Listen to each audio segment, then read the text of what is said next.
The last couple of segments, you've heard me lift up the name Marquise Holt.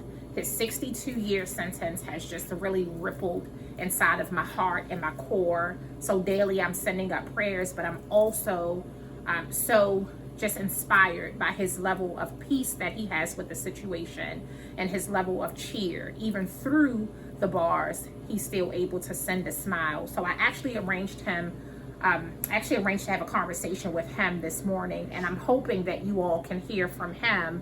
My question to him before I became live was, how has this sentence, how has this situation impacted your children? Marquise? Yes.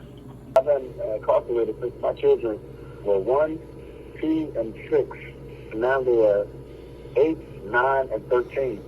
So I missed a very crucial part of their lives. Not only did I miss basketball games, football games, but I missed the first day of school.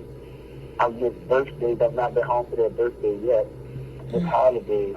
And the hardest question to answer is when my child asks me, Daddy, when you coming home? You know, and the things that they say when I ask them, what do you want to do when you get older? And my youngest child said to me, well, I want to go to prison so I can be with you.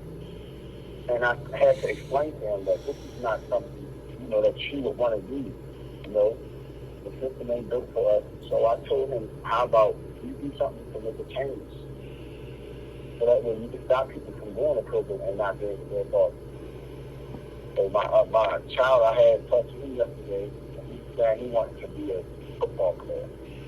They all want to be athletes. And I told him that you got to have a second plan because you are not entertainment. So what else would you want to do? He said to be a police officer. So I told him, I'll support anything you do. However, don't sell yourself short. Try to be an FBI agent or CIA agent or something. Don't sell yourself short of being a cop. So change can start from working the streets, and you can actually help police get a better view of people instead of looking at skin, the color of their skin, saying, oh, he's a criminal, or he's got a gun, or he might be about to do something, because you grew up around it. So when it comes to certain issues, I try to teach my children, you know, that you can do more than what the world set up out to be as a people. Because all we are to them is entertainment, rappers, singers, dancers, all of that is athletes.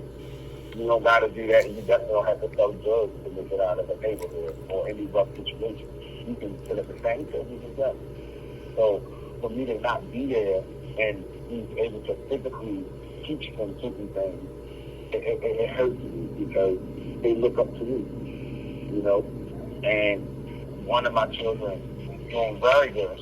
The other one is doing bad because he feel like that's the only way I can get attention and get to get closer to my father. If I be bad, then I can get locked up. And that's just not good. When they ask my child, how are you doing? Why are you being bad in school? He says, well, my father's locked up, so I'm going to be bad. And I don't like that. Because I tell him, that's not going to help. If you want to make daddy happy, then be good in school.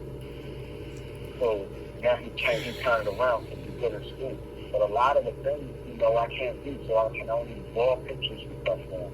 You know, call when I can and talk to you to ensure them that things get better. It'll get better. It gets better. You gotta continue to do your part out there and be good and not get mommy a headache and to be successful and show people that because I'm in this situation, you don't have to go up and be in this situation. So I live all the time. I try to anyway.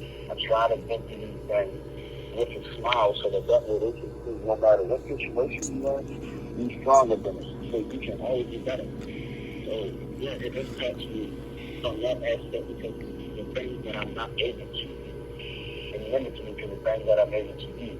Only thing I can do to be there for them is call, visit when I can, and to send letters and pictures. So I want to interject. And first tell you thank you so much for giving us an opportunity to speak with you in such, you know, uncomfortable circumstances, but we make the best out of, you know, the situations God puts before us. I know Tina may have a question for you. Marquise, what do you do to keep your spirits up and encourage your children in the way you do? smile because I look at it like this. This ain't it for me. It starts here. So I just learn from what I'm going through. I'm learning from my experience, and I try to look at pictures of my children and stuff, and that helps me move. That helps me, like, push through. And I got a good support system. So it just keeps me up. I know this ain't it for me. That's awesome. Please know we continue to pray for you. We continue to pray for all of the processes, that the Lord would have his hand on it, that the truth would be told, and that justice would be served correctly. Yes. Thanks, Marquise with an E.